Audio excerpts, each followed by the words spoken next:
ยาทบ่ได้ยาน กินฮอดบ่นอนซื่อๆ แม่จังไดก็ยังให้อัน น้ำใจหันอยากสิมีเยื่อเครียดนะเคยเยื่อแล้วก็แต่จะม่วนไปแล้วก็ม่วนไปเลย ว่าง่ายๆ ไปยิ่งเครียดแล้วม่วนไปเลยพี่น้องเนาะ แม่ อ๋อทุกคน ว่าสิเมื่อคืนนั่นก็บ่ได้เมื่อซอดแจ้ง เครียดชอบไปหาเหยื่อเครียดกะค่ำบ่หรือเครี เขี ย ย ด น น้อย คำเขียนน้อย เดี๋ยวไว้จะไปใช้บัดนี้ ตอนนี้เพิ่นมาอยู่บ้านลุงจุยแล้วพี่น้องเนาะ ด้อบัดนี้ช่องยูทูบเบอร์หลายๆช่องก็จะไปถ่ายเจ้าหน้าอยากให้อัน อ่า เพื่อสมทบทุนเนาะลุงจ้อยเฮ็ดนั่นเฮ็ดนี่เนาะ แม่นแหละ คือทางเฮามากอะผู้ใดผู้บ่ได้หั่นแหละแม่นบ่บ่แม่นว่ามันสิได้คู่คนเนาะก็อยากให้ เพิ่นให้กะสะสูเพิ่นบ่ให้ก็สิได้เฮาสมิบุญโทษการเพิ่นคนให้เฮาได้เฮามีน้องเอ้ยอย่าไปฝืนเฮ็ดพอบ่หันกับเพื่อนเลยสการ แม่น จุดซ้าย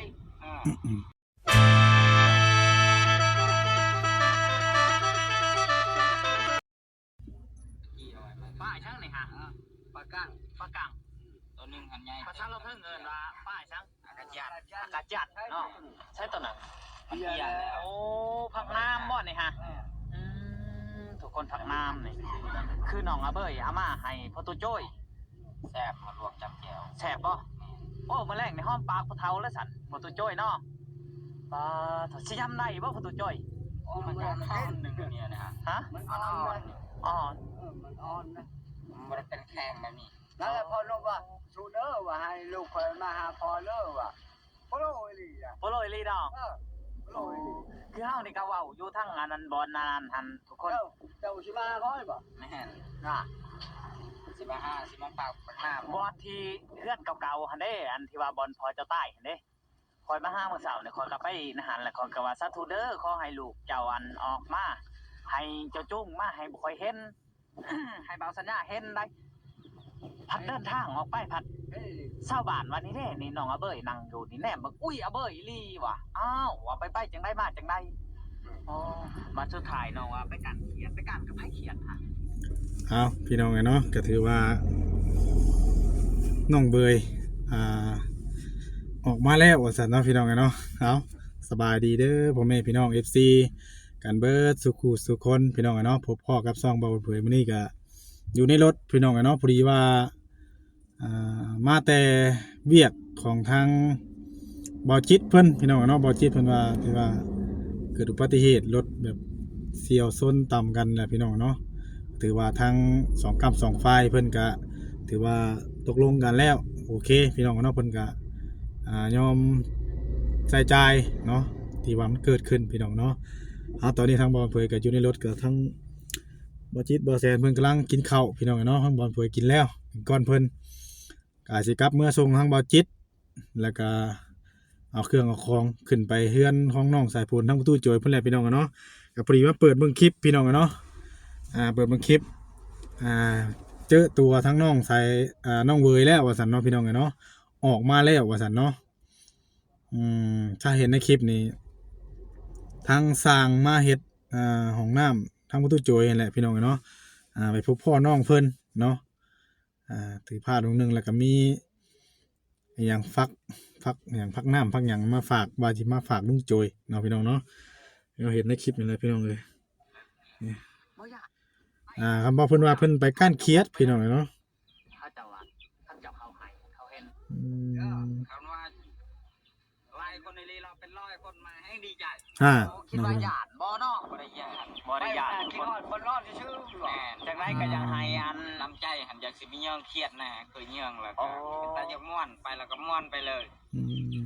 ว่าง่ายๆ ไปยิ่งเครียดแล้วม่วนไปเลยพี่น้องเนาะ แม่ อ๋อ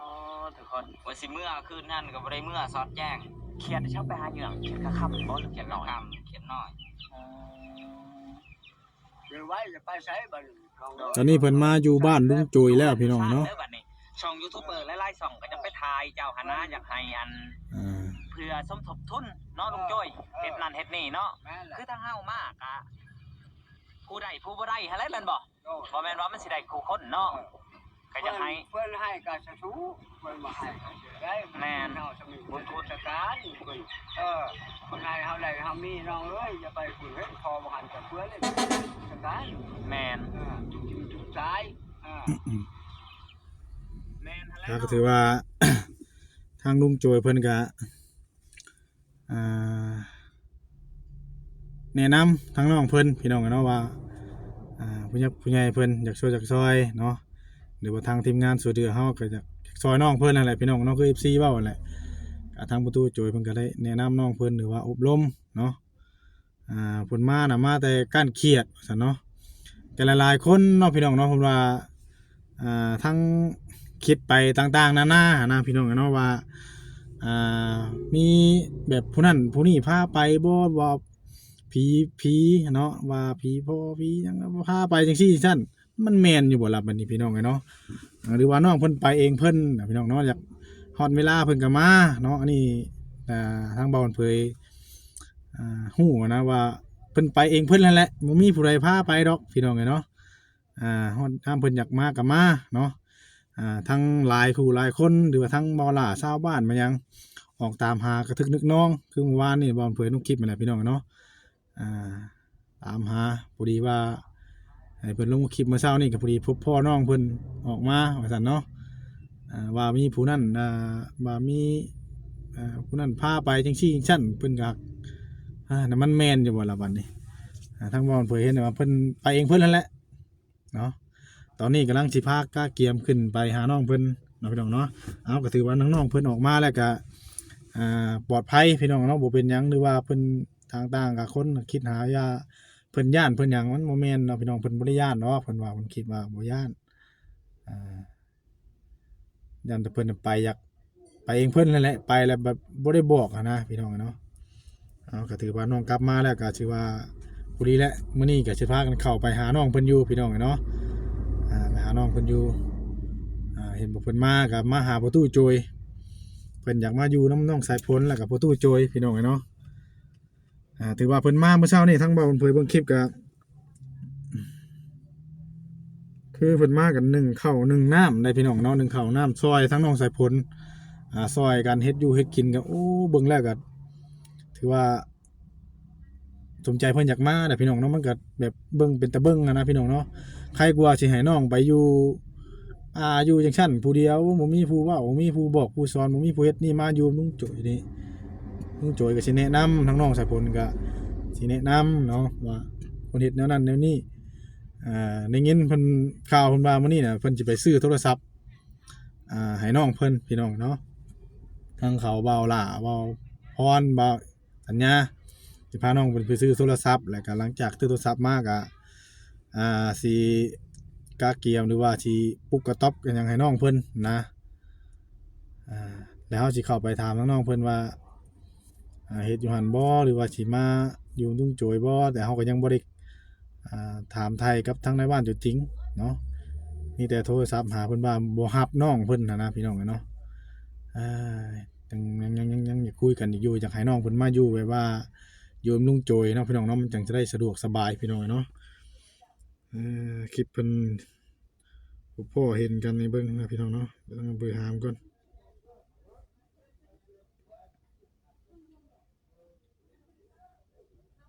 คลิปเบาพอพอเนาะ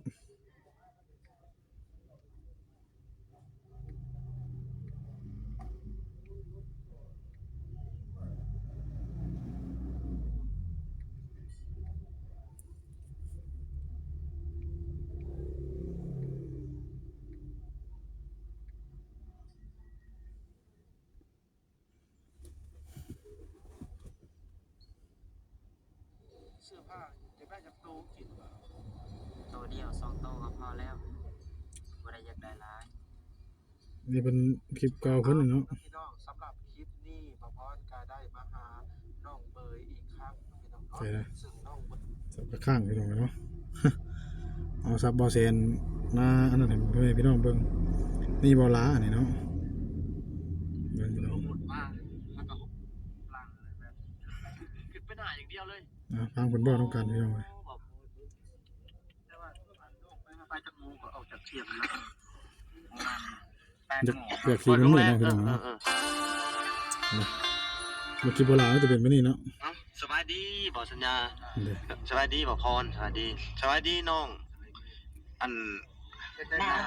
หนาวนะนี่ฮะเอาเสื้อเขาในเป็นอะไร เอาออกมาสบายดีใหม่ดูเอาดูเอาเดี๋ยวนะ ตอนนี้เพิ่น นอนอยู่เฮือนลุงโจยพี่น้องเนาะ เบิ่ป้า เมื่อคืนนี่ ต้องหายหน้าหาตาไปมือครึ่งเนาะ มือครึ่งเพิ่นไปนะพี่น้องเนาะ ไปฮอดจักโมงน่ะเนี่ย อันคือข้าวปอดออกประมาณ6 โมง ประมาณเกือบ4 โมง เกือบ4 โมงเนาะครับผมครับ4 โมงเนาะ วันนี้กำลังเอาไปตามหาเอาล่ะตามต้นไม้บ่ได้เกี่ยวเนาะ บ่ได้เกี่ยว นั่นน่ะเฮาเคลียร์กันแล้วเนาะก็คือว่าบ่มีปัญหาหยังเฮาก็บ่ได้ให้น้องเนาะเนาะพี่น้อง ไปเอง อยากไปเอง ต้นไม้บ่จักเนาะ มันเป็นน้ำใจน่ะคือบ่ได้คิดบ่ว่าบางเทื่อชุมอ้ายยันอ้ายคลองหรือหยังนะประมาณนั้นบ่ได้คิด เลย เมื่อเช้านี่ พาไป มีคนพาไป ว่ามีคนพาไปว่าซั่นเนาะ มีคนพาไป คือใครมีคนพาไปอภร เรื่องจะอาจจะรับเนี่ยเนาะ ลึกลับแน่เนาะแต่ว่ามื้อเช้านี่ทางบ่าวชัน ลึก นา ลับ ได้ ว่าซั่น นะ เนาะพี่น้องเนาะ ได้ทานอยู่ที่บอนพอเป็นอยู่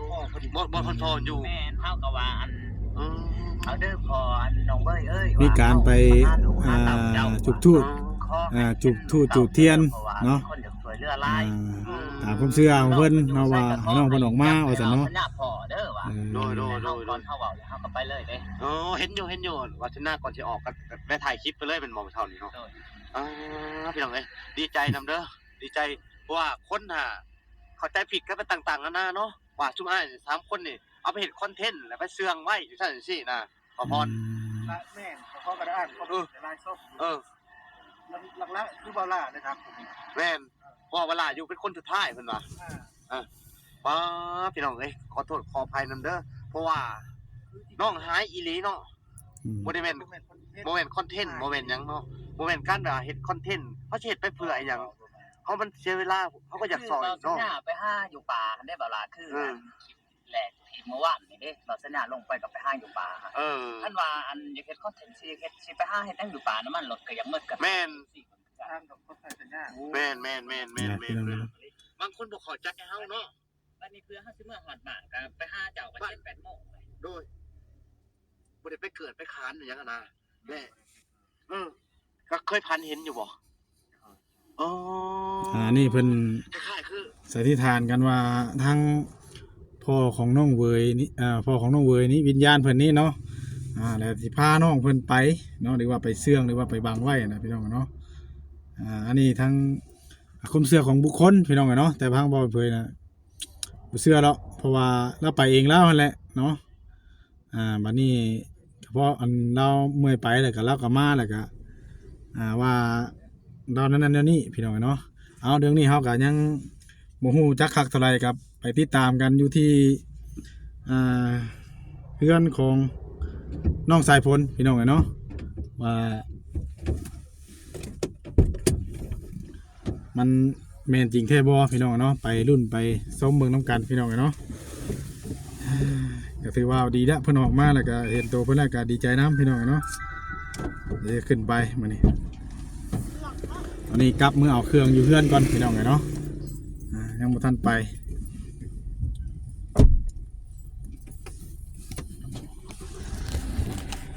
ทาง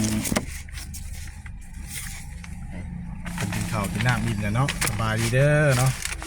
ทางสามีนาต่อแซนอิ่มลำสำราญแล้วเหรอวะฟอมลุยพี่น้องเนาะ บ่เห็บปานใดได้เจ้าบ่ลงกินน้ำ บ่ มันบ่เบิดเต็มที่ บ่เบิดบ่กินนี่นะ บ่เบิด สิหลายขอลงกินน้ำได้ใช่เนาะ เนาะ ว่ายันเจ้าบ่อิ่มใช่เนาะข่อยกินมาแล้วข่อยกินก่อนเนาะมาก่อนพี่น้องเอ้ยสบายดีเด้อทั้งบ่จิตพี่น้องเอ้ยสบายดี ขอถามทั้งบ่จิตน้อยนึงพี่น้องเอ้ยเนาะ ไงเป็นยังไง เมื่อนั้นข่อยบ่ได้ไปน้ำเจ้าเด้ ขอคืนว่าเจ้าชิมาน้ำในเมื่อวาน มาอยู่แต่ว่าข่อยก็มาเห็นข่าวในตอนค่ำนะเป็นอะไรเรื่องราวมันนะ เรื่องราวนะ แม่น อันจัก ที่เด็กก็ค่อยขับมาอยู่เนาะค่อยขับมาว่าว่าซั่นบอกกันกับบรรดาทางมีนาเพิ่นบอกว่ามื้ออื่นไปขายน้ำปั่นเนาะว่าซั่นซื้อน้ำก้อนมาเรียบร้อยแล้ว ขายน้ำปั่นอยู่ใช้อยู่บุญบ่ งานบุญในบ้านเฮามีงานบุญเด้มื้อนี้ คือเจ้าน่ะกลับมาแต่บ้านทางแก้ว แม่นกลับมาแต่บ้านช้างแก้ว โดย มันมีบัดนี้พอฮอดทางโค้งเนาะ เจ้า อืม พอฮอดนั่น ทางโค้งเลย ทางโค้งเนาะ มันมีรถจักรมาทางน้าบัดนี้รถจักรกับ โอ้ ของไอ้นั่นน่ะ รถจักรเพิ่นน่ะมาข้างหน้า แม่นไอ้หนูเนาะชื่อเราน่ะ อ่า เราเป็นในครูสอนนักเรียนเด้อพี่น้องเด้อเนาะคำว่าคำจาของเราก็สินักแน่นแน่แหละ บัดนี้แหละรถเราล่ะเรามาทางน้าบัดนี้ แต่ว่าผู้ทางผู้กรณีน่ะ ก็มาข้างหลังเจ้าคือกัน มาทางหลังข่อยคือกัน แล้วบ่ได้แซงเจ้าบ่ แซง โอ้ แซงมาฮอดกันหน้ากลางแล้วพ่อรถจักรแน่บัดรถจักรมาทางหน้าบัดนี้ โดยก็เลยไปเอาก้นไปใส่รถเจ้าเลยบัดนี้ หามาแต่คนข่อยก็ได้ พี่น้อง หามาแต่ทางข้างบนตามันตั้งแต่อันนั่นจนฮอดหัวแต่ว่าตำปอกน้อยเดียวก็ตีนนนก็ชอดลงพมบาทได้แล้วก็รับปุ๊บเลยบ่ได้ว่านั่นแหละมุนท่อข่อยครับช้าข่อยบ่ได้ขับไว ซ่าเนาะ แม่น คือเจ้าตอนนั้นน่ะแบบบ่ยังบ่ถือด้วยนะต บ่ อน จักเลย อยู่ในกา ลงมาแหละ พี่น้องเนาะ ลงมาฮอด บัดนี้ มันจะคุมเฮ็ดบาทนี่ก็ไปผู้เดียวนะจักชีแนวใดเด้จักชีอันน่ะ บัดนี้เพราะผู้เพิ่นชนเจ้านั้นเพิ่นตามแล้วนั้นเพิ่นได้จอดเบิ่งเจ้าเบิ่งหยังอยู่บ่ บ่ได้จอดเลย ไปเลย ไปเลย อ๋อ ไปเลยคือเพิ่นตามปุ๊กเลยพวกไกลเติบได้ประมาณ50-60เมตรนี่แหละ อืม เพิ่นจอดบัดนี้จอดจักแนวใดแล้วเดี๋ยวไปเลยบาด จอดแล้วไปเลย แม่น บ่ตามทัน จอด บ่ทันรู้ พอดีมี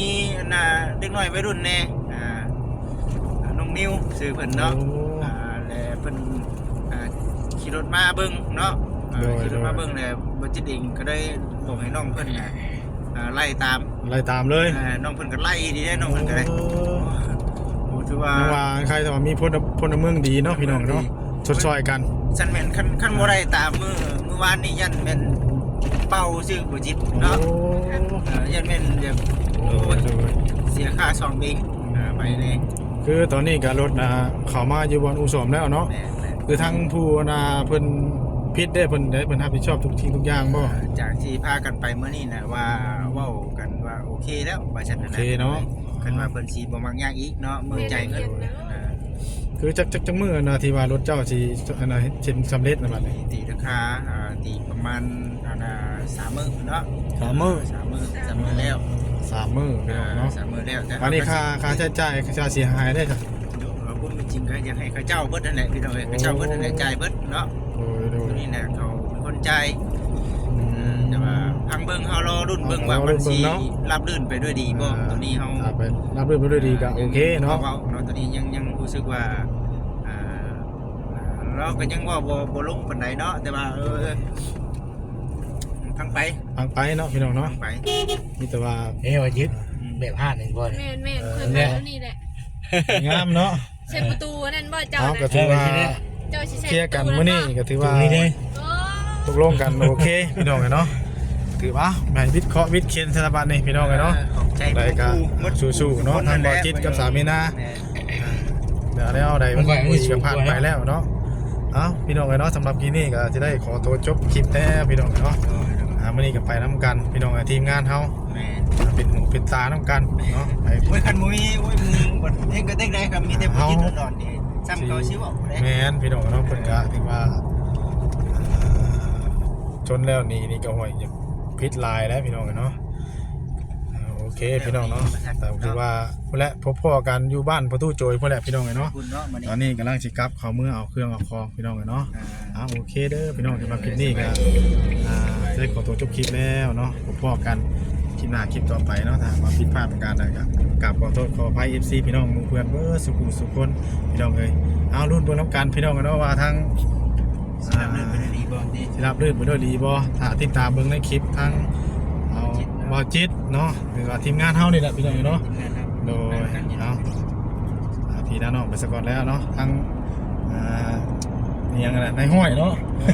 ไปดีเด้อ โดยสบายดีเด้อพี่น้องเนาะบ๊ายบายสบายดีบ๊ายบาย